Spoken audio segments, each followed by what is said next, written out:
भजन करे उदनिधन कृतमिति ताम तिताम तोम तैते गणपति नाम सदाम बम्म बम्मदा दैय दैयनक दिनक नक तिम भजन करे उदनिधन कृतमिति ताम तिताम तोम तैते गणपति नाम सदाम उदनिधन कृतमिति ताम तिताम तोम तैते गणपति नाम सदाम. நல்லா இருக்கு. என்ன மொழின்னு தான் தெரியல. தெலுங்காமா? என்னது? தெலுங்கா? எது வேணாலும் சொல்லுங்க, எனக்கு தெரியாதுல்ல. பாதம் தொட்ட மண்ணுக்கு முதல் வணக்கம். பட்டிமன்ற நடுவர் அவர்களுக்கு முழு வணக்கம். தடுப்பு சுவர் கட்ட வந்தவர்களுக்கு தலை வணக்கம். உங்களை தான் தடுப்பு சுவர் கட்ட வந்தவர்கள் அவை உள்ளிட்ட அத்தனை பேருக்கும் என் மொத்த வணக்கம். மொத்த வணக்கம். நடுவர் அவர்களே, அருமையான தலைப்பு. 2 பேரும் வந்து சொன்னாங்க, சுகியில் ஆர்டர் பண்ணுறாங்க, கடையில் போய் இட்லி மாவு வாங்கிட்டு வராங்க, என்னென்னமோ சொன்னாங்க. ஆனால் பெண்களும் எங்களை போல வேலைக்கு போய் கை நிறைய சம்பாதிச்சு பை நிறைய தராங்கன்னு சொன்னீங்களா? ஒரு வார்த்தையாவது சொன்னீங்களா? மனைவி சம்பளத்தை வாங்கிட்டு இந்த பேச்சு பேசுறீங்க 2 பேரும். பேசலாமா? ஒரு பானை சோற்றுக்கு ஒரு சோறு பதம்னு சொல்லுவாங்க ஐயா. ஒரு உண்மை சம்பவத்தை சொல்கிறேன். 2002 நடந்த ஒரு உண்மை சம்பவம். சென்னை மாடம்பாக்கம் வாசு கௌரி தம்பதியினருடைய ஒரே மகள் சதுர்ஷினி, கல்லூரி மாணவி. மகன் யுஜேஷ் குமார். குடும்பம் நடுத்தர வர்க்க குடும்பம். மகிழ்ச்சிக்கு குறையே இல்லை. எது வரன்னா அந்த பொண்ணு ஃபேஸ்புக் மூலமாக ஒரு பையனை காதலிக்கிறது வர. அதே சென்னை மேடவாக்கத்தை சேர்ந்த உன்னிகிருஷ்ணன் என்பவருடைய மகன் முகேஷ், நடுத்தர வர்க்கம், மகிழ்ச்சிக்கு குறையில்லை, ஃபேஸ்புக் மூலமாக அந்த சதுர்ஷினியை காதலிக்கிறது வர. 2 பேரும் பெற்றோருக்கு தெரியாமல் வீட்டை விட்டு போய் பதிவு திருமணம் பண்ணிட்டாங்க. பெற்றோர்கள் எல்லாரையும் போல காவல் நிலையத்தில் புகார் கொடுக்குறாங்க. போலீஸ் விசாரிக்கிறாங்க. அந்த பொண்ணு மேஜர், அதனால அவங்க கூட வாழலாம் அப்படின்னு தீர்ப்பு சொல்கிறாங்க. நாட்கள் கழியுது. ஒரு நாள் அந்த பொண்ணு அம்மாவை கடை தெருவில் சந்திக்கிறா. தாய் பாசத்தில் அந்த அம்மா கண்ணு கலங்குது, மகா கண்ணும் கலங்குது. வரியாடா வீட்டுக்குன்னு கேட்குறா. சரிம்மா அப்படின்னு சொல்லிக்கிட்டு அம்மா கூட போயிடுறா. ஒரு வாரம் தான் நடுவர் அவர்களே. அந்த முகேஷ்ட கொஞ்சம் பேசலை, அவ்வளவுதான். அதுக்குள்ள முகேஷுக்கு கோபம் வந்துட்டு இறைச்சி அறுக்கிற அருவா எடுத்துட்டு வந்து அம்மா அப்பா வீட்டில் இல்லாத அந்த நேரத்தில் ஒரு வாரமாக தன்னோடு பேசாமல் இருந்த அந்த மனைவியினுடைய கழுத்தை அறுத்து கொல்லுறான். பார்த்துக்கிட்டு இருந்த அந்த தம்பி யுஜேஷ்குமார் சாட்சி சொல்லிடுவானோன்னு அந்த குழந்தை கழுத்தையும் அறுத்து கொல்லுறான். அவசரமாக காதலிச்சு அவசரமாக கல்யாணம் பண்ணி அவசரமாக கழுத்தை அறுக்கிற அவசர குடுக்கைகளை என்னன்னு சொல்றது ஐயா. ஆனா பழைய கதை ஒன்று இருக்கு. கதை பழைய கதை தான், ஆனா ஓல்ட் இஸ் கோல்டு. சோழ நாட்டு அரண்மனையில் ஒரு மகாராணிக்கு பிரசவ வலி. அரண்மனை வைத்தியர்கள் இப்போ குழந்தை பிறக்கும்னு சொல்றாங்க. ஜோதிடர்கள் இப்போ பிறக்க கூடாது அப்படின்னு சொல்றாங்க. இப்போ குழந்தை பிறந்தா நாடு சுடுகாடா மாறிடோன்னு.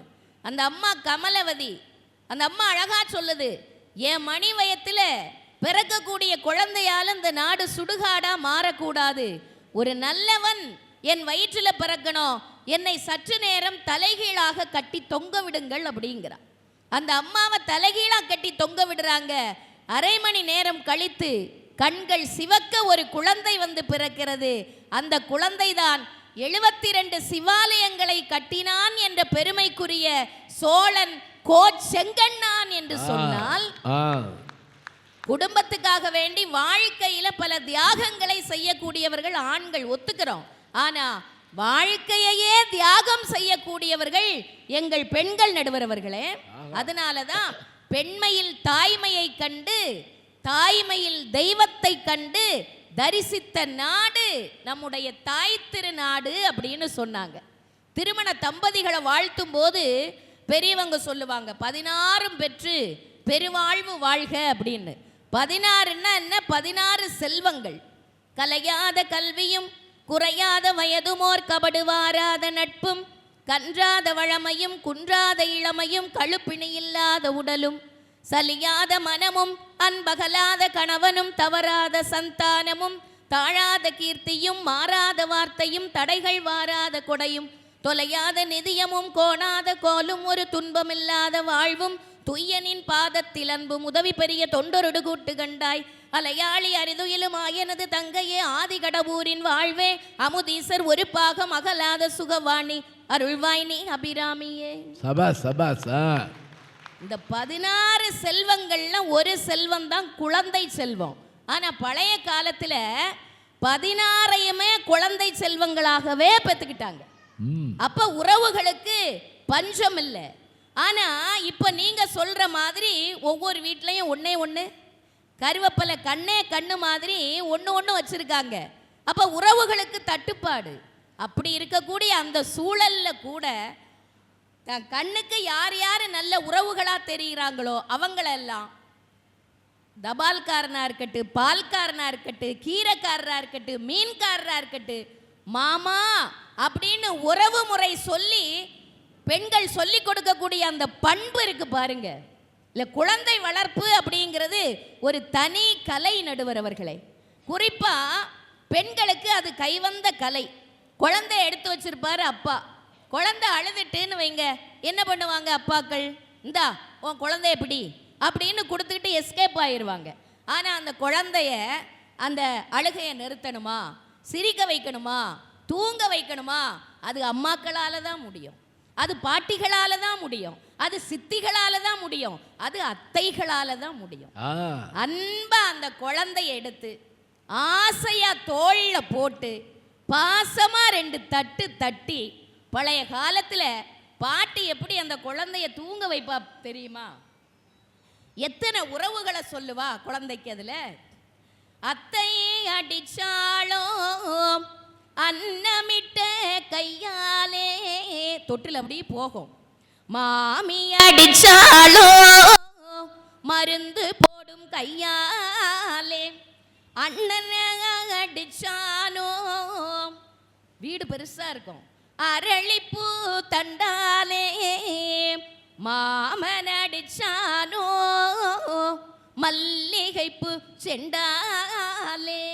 அத்தை, மாமன், அண்ணன், மாமின்னு அத்தனை உறவுகளையும் அந்த குழந்தைக்கு அப்பப்ப மனசுல பதிய வைக்கிறது பெண்கள். ஆண்களுக்கு அந்த பொறுமை இருக்குமா? சொல்லி கொடுப்பாங்களா? பிள்ளை வளர்ந்தா கூட அவனை தாலாட்டு பாட அம்மா எதுவுமே நினைக்க மாட்டா. உடல் பொருள் ஆவி அத்தனையும் குழந்தைகளுக்காக தான். அவ அதுக்குன்னே பிறந்தவா. உறவுகளை பேணி காக்கிறதுக்குன்னே பிறந்தவங்க தான் பெண்கள். ஒரு அம்மா பாடுறா பாருங்க, அந்த குழந்தை தலைக்கு மேல வளர்ந்துட்டு அந்த குழந்தைய தாலாட்டுறா. நின்று நிமிர்ந்து என் பிள்ளை நடக்கையில் ராஜநடை தோற்கும், நின்று நிமிர்ந்து என் பிள்ளை நடக்கையில் ராஜநடை தோற்கும், எழில் நீந்தும் உடலினை காணும் பொழுதினில் சிற்பமோ அதை கேட்கும். இந்த பச்சை கிளிக்கொரு செவ்வந்தி பூவில் தொட்டிலை கட்டி வைத்தேன், அதில் பட்டு தூகிலுடன் அன்னச்சிறகினை மெல்லன இட்டு வைத்தேன். நான் ஆராரோ என்று தாலாட்ட, இன்னும் ஆராரோ வந்து பாராட்ட. அந்த முதவரி இன்னும் நல்லா இருக்குமா? எந்த குழந்தையும் நல்ல குழந்தைதான் மண்ணில் பிறக்கையிலே அவன் நல்லவனாவதும் தீயவனாவதும் அன்னை வளர்ப்பின். அப்பா இல்ல, அப்படி இல்லை நடுவர் அவர்களே. இப்ப நாம ஒவ்வொரு வீட்டையுமே எடுத்துக்கோங்க. அந்த குழந்தைங்க ஏதாவது நல்ல விஷயம் பண்ணுனா சில வீடுகள்ல நான் பார்த்துருக்கிறேன். பாத்தீங்களா அம்மாவோட வளர்ப்பு அப்படின்னு பாராட்டுவாங்க, பெருமைப்பட்டுக்குவாங்க. அந்த குழந்தை ஏதாச்சும் தப்பு பண்ணுனா அப்பாவோட சேட்டை அப்படியே இருக்கு, வாலு வாலு சரியான வாலு சொல்றாங்களா? அந்த வாலுத்தனை காட்டுறது ஆண்கள். ஏன் நடுவர் அவர்களே? இந்த ப்ரீகேஜி, எல்கேஜி, யூகேஜி 1வது வகுப்புல இருந்து 5வது வகுப்பு வரை ஆண்களை ஆசிரியர்களா போடல. ஏன்னா சின்ன அந்த குட்டி பாப்பாக்களை பேணுறதுக்கு அவங்களுக்கு தெரியாது. கணவன், அப்பா, மாமனார் அப்படிங்கிற அதிகாரத்தை கையில வச்சுக்கிட்டு காட்டு கத்தல் கத்துறது. குழந்தைகள்கிட்ட அன்பை வெளிப்படுத்தினா அவங்க கெட்டு போயிடுவாங்களாம். குழந்தைகள்கிட்ட அன்பை வெளிப்படுத்தவே கூடாதுன்னு கங்கணம் கட்டிக்கிட்டு இருக்கிறவங்களால குடும்ப உறவுகளை எப்படி பேண முடியும் நடுவரவர்களே? பழைய கால படம் ஒன்று, வண்ணக்கிளி படம் பார்த்துருப்பீங்க, பெரியவங்க தான் அங்கே இருக்கீங்க. அப்பா அடிச்சிடுறாரு குழந்தைக்கு இப்போ அப்பா மேலே கோபம். அந்த இடத்துல அம்மா ஓடி வந்து அந்த அப்பா மகள் உறவு விட்டு போயிடக்கூடாது அப்படிங்கிறதுக்காக வேண்டி என்னென்ன சமாதானம் சொல்லி அந்த உறவை பலப்படுத்துறா அப்படிங்கிறது உங்களுக்கு தெரியும். அருமையான பாட்டு நடுவரவர்களே. அந்த குழந்தைகிட்ட சொல்ற அம்மா, கோபம் தீர்ந்து அப்பா உன்னை கூப்பிடுவாரு, நீ கொஞ்சி கொஞ்சி பேசினாதான் சாப்பிடுவாரு. கோபம் தீர்ந்து அப்பா உன்னை கூப்பிடுவாரு, நீ கொஞ்சி கொஞ்சி பேசினாதான் சாப்பிடுவாரு. கோழி மிதிச்சு குஞ்சு முடமாகி விடாது, உனக்கு கொய்யாப்பழம் பறிச்சு தரேன் அழுக கூடாது. சின்ன பாப்பா எங்க செல்ல பாப்பா, சின்ன பாப்பா எங்க செல்ல பாப்பா, சொன்ன பேச்ச கேட்டாத்தா நல்ல பாப்பா, சின்ன பாப்பா எங்க செல்ல பாப்பா. நல்ல பாடுதா. இப்போ பாடினா கேட்க மாட்டாங்க. இப்போ பாடினாலே என்ன பூமர் ஆண்டி அப்படின்ட்டுருவான். இப்போ ஒரு தீபாவளியோ கிறிஸ்மஸோ பொங்கலோ சீரு கொண்டு தம்பி அக்கா கிட்ட கொடுத்தான்னு வைங்க, செலவுக்கு காசு இருக்காடா அப்படின்னு கேட்கக்கூடிய அந்த அக்காக்களினுடைய குரல்கள் 1000 யானைகளினுடைய பலத்துக்கு சமமானவை நடுவரவர்களே. இன்றைக்கு குடும்ப உறவுகளை பெரிதும் பேணுபவர்கள் பெண்கள் தான் அப்படின்னு ஆண்களே ஒப்புதல் வாக்கு மாலம் கொடுத்துட்டாங்க. அது ஊரறிந்த விஷயமா ஆயிப்போச்சு. ஆட்டோக்கள்ல எல்லாம் வாசகம் போட்டிருக்கு, பெண்ணே இதயத்தில் நீ, இதய துடிப்பில் என் தாய். ஆமா தம்பி, இதயத்தில் நீ, இதய துடிப்பில் என் தாத்தா. அப்படி போடலையா, அழகா சொன்னார் ஒரு தாத்தா. என்னைக்கு என் பொஞ்சாதி என்னை விட்டு போனாலோ, என்னைக்கு என் பொஞ்சாதி என்னை விட்டு போனாலோ அன்னைக்கே என் பொழப்பு திண்ணைக்கு வந்துருச்சு. அத்தனை உறவுகளையும் ஒட்டுமொத்தமாக குத்தகைக்கு எடுத்திருப்பவர்கள் பெண்கள் நடுவரவர்களே. மருமக சரியா பார்க்கலையா, அதான் திண்ணைக்கு வந்துட்டாப்லையா. இது எதுக்கு இதை போய் சொல்றீங்க? அப்படி இல்லை, சந்தனம் பூசிய கந்தக வரிகளுக்கு சொந்தக்காரர் அப்படின்னு இந்த சமூகம் தீர்ப்பிடுகின்ற கவி பேரரசு வைரமுத்து சொல்றார். தாத்தாவை விட்டுருங்க. காரியம் யாவையும் கண்மணி நீ செய்வதால் சூரிய கவிஞனாய் நான் சுற்றி வருகிறேன். இது உண்மை நடுவரவர்களே.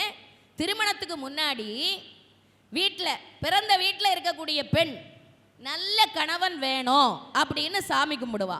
மார்கழி நோன்பெல்லாம் இருப்பா, சாமி கும்பிடுவா, விளக்கேத்துவா. திருமணத்துக்கு அப்புறமா புகுந்த வீட்டுக்கு போனதுக்கு அப்புறம் கணவனோட வாழ்வு நிலைக்கணும், குடும்ப வாழ்வு சிறக்கணும் அப்படின்னு தினம் தினம் அந்தி சந்தி விளக்கேத்துவா. அந்த விளக்கேற்றும் போது அவளுடைய வேண்டுதல் என்ன தெரியுமா? நெற்றியில் உன் குங்குமமே நிறைய வேண்டும், நெஞ்சினில் உன் திருநாமம் நிலவ வேண்டும், கற்றதெல்லாம் மென்மேலும் பெருக வேண்டும், கவிதையிலே உன் நாமம் வாழ வேண்டும். அடுத்த லைன் அண்டர்லைன் பண்ணணும். சுற்றமெல்லாம் நீடூழி வாழ வேண்டும், ஜோதியிலே நீ இருந்து ஆள வேண்டும், மற்றதெல்லாம் நான் உனக்கு சொல்லலாமா, மடி மீது பிள்ளை என்னை தள்ளலாமா. நடுவர் அவர்களே, பெற்றோர்கள் வாரிசு வாரிசு அப்படின்ன பேர்ல பெற்றோர்களுக்கு என்னவோ ஆண் பிள்ளைகளைத்தான் பிடிக்கும். ஆனால் பெற்றோர்களை கடைசி வரை பாதுகாக்கக்கூடியவர்கள் பெண் பிள்ளைகள் தான். ஆண்கள் 100 பேரோ 1000 பேரோ சேர்ந்து ஒரு முகாம் வேண்டுமென்றால் அமைக்கலாம். ஆனால் பெண்களால் தான் ஒரு குடும்பத்தை அமைக்க முடியும், குடும்ப உறவுகளை பேண முடியும். ஒரு வில்லியம் ஹோல்டிங் அப்படிங்கிற ஆங்கில நாவலாசிரியர் சொல்கிறார், பெண்கள் தங்களை ஆண்களுக்கு சமம் என்று முட்டாள்தனமாக நினைத்து கொண்டிருக்கிறார்கள். அவர்கள் ஆண்களுக்கு நிகரானவர்கள் அல்ல, ஆண்களை விட உயர்ந்தவர்கள். ஏன்னு சொன்னா பெண்கள்கிட்ட நீங்க எதையாவது கொடுத்தீங்கன்னா, உதாரணமா ஒரு வீட்டை கொடுத்து பாருங்க, அதை ஒரு குடும்பமா மாத்தி கொடுத்துருவா. ஒரு குடும்பத்தை கொடுங்க, அதை கோயிலாக்கிடுவா. கொஞ்சம் மளிகை ஜாமான கொடுங்க, நல்லா சமைச்சு விருந்து படைச்சிருவா. கொஞ்சோண்டு புன்னகையை கொடுங்க, அவ இதயத்தையே உங்களுக்கு வழங்கி விடுவாள். அந்த இதய ராணிகள் தான் இந்த குடும்ப உறவுகளை பேணுவதில் பெரிதும் சிறந்தவர்கள் என்று சொல்லி வாய்ப்புக்கு நன்றி பாராட்டி இடம்பெயர்கிறேன். நன்றி, வணக்கம்.